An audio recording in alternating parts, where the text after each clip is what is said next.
Assalamualaikum warahmatullahi wabarakatuh. Alhamdulillah kita bertemu lagi pada mata pelajaran akuntansi keuangan ya, yang pada bab ini masih mengenai piutang.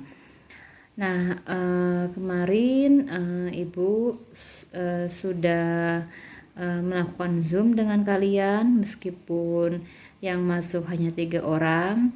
Tapi kali ini Ibu membuat video tutorial untuk memberikan materi mengenai kartu piutang. Pada pertemuan kedua ini ya, Ibu berharap kalian memahami apa yang Ibu sampaikan. Baik, sekarang Ibu akan mulai masuk ke dalam pengelolaan kartu piutang.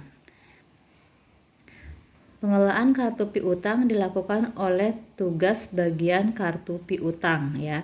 Jadi di sini dalam suatu perusahaan ya, untuk menangani piutang itu ada bagian, artinya ada orang atau bagian untuk ya melakukan kartu piutang ya.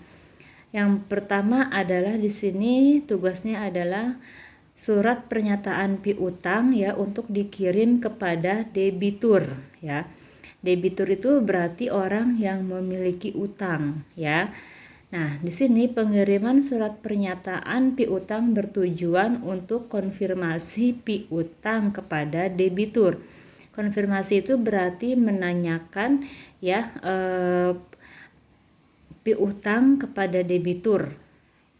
Nah, dalam arti untuk penugasan apakah besar piutang menurut catatan perusahaan itu ya sama dengan besarnya menurut pencatatan di pihak debitur. Artinya kita menyamakan. Kalau misalkan piutang yang perusahaan buat sebesar 500.000, maka harus sama dengan piutang yang ada di pihak debitur, yaitu sebesar 500.000 pula.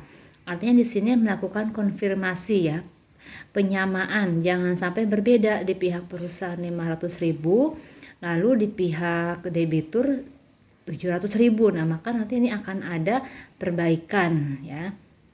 Yang kedua adalah daftar saldo piutang, membuat informasi mengenai saldo piutang kepada tiap debitur ya.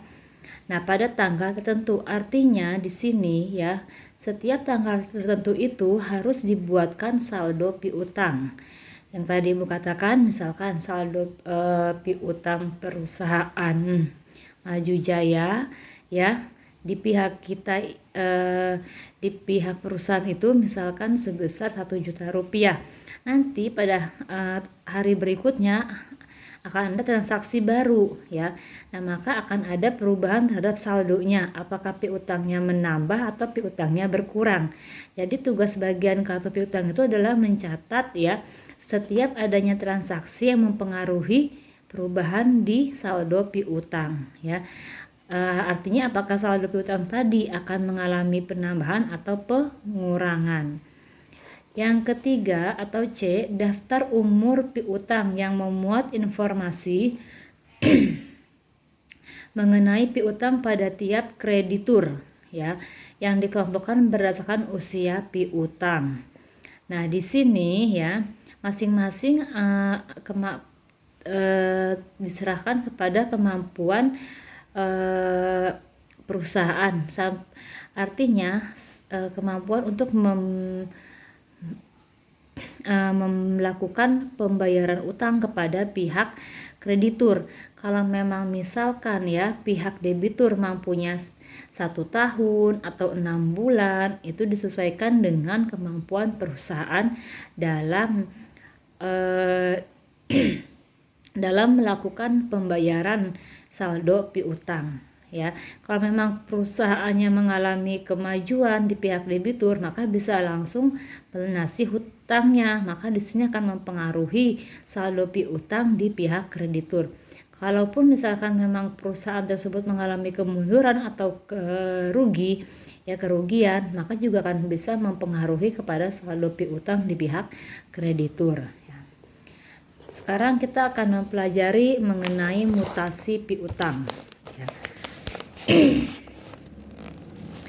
Transaksi penjualan kredit akan berpengaruh positif ya terhadap saldo piutang, sedangkan retur penjualan ya, pelunasan piutang dan penghapusan piutang berpengaruh negatif terhadap ya saldo piutang. Nah, di sini ya artinya ya setiap transaksi penjualan kredit itu akan berpengaruh positif terhadap saldo piutang. Artinya pada saat terjadinya penjualan kredit ya di pihak kreditur itu akan akan menambah piutang di pihaknya ya. Tapi karena kan logikanya perusahaan tersebut melakukan transaksi pembelian secara kredit, maka saldo piutang di pihak kita sebagai kreditur itu akan menambah terus ya. Nah, tapi ketika nanti adanya transaksi retur penjualan, pelunasan piutang ya, dan penghapusan piutang itu akan berpengaruh negatif terhadap saldo piutang. Kalau misalkan pihak perusahaan tersebut membayar utangnya, maka akan mengurangi saldo piutang di pihak kreditur. Atau misalkan dia melakukan penghapusan piutang, artinya di pihak kita ya, maka akan mempengaruhi negatif terhadap saldo piutang. Ya, nah di sini penghapusan piutang itu ya dipengaruhi oleh beberapa hal. Misalkan pertama orang itu sudah meninggal ya. Kalau orang yang bersangkutan sudah meninggal, maka kita boleh melakukan penghapusan piutang. Artinya karena memang tidak ada lagi yang akan membayar hutang dia. Ya. Yang kedua, perusahaannya bangkrut atau pailit. Nah, di sini artinya pihak kreditur bisa menghapuskan hutang di pihak debitur karena memang tidak mungkin lagi untuk melakukan pembayaran hutang. Yang ketiga, kemungkinan adanya pihak perusahaan yang mengalami rugi, tiba-tiba dia datang kepada pihak kita untuk melunasi hutang yang kemarin dia tidak bayar. Mungkin kemarin dia itu mengalami kerugian ya, maka dia tidak bayar, tapi ketika dia mengalami kemajuan lagi dalam perusahaannya, maka dia boleh atau bisa jadi dia datang kepada pihak kreditur untuk melunasi hutang yang kemarin itu. Jadi di sini penghapusan piutang itu dipengaruhi oleh beberapa faktor yang tadi Ibu sebutkan ya. Nah, sekarang ya mutasi penambahan dan pengurangan piutang. Ya, nanti Ibu buatkan slide-nya ya. Sementara Ibu berikan pengertiannya dulu ya. Penambahan piutang terjadi karena adanya transaksi penjualan secara kredit. Kalau pihak kita melakukan penjualan secara kredit, maka akan berakibat penambahan piutang ya.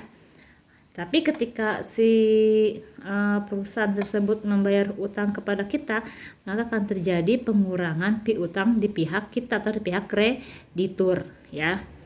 Yang kedua, pengurangan piutang ya terjadi kenapa?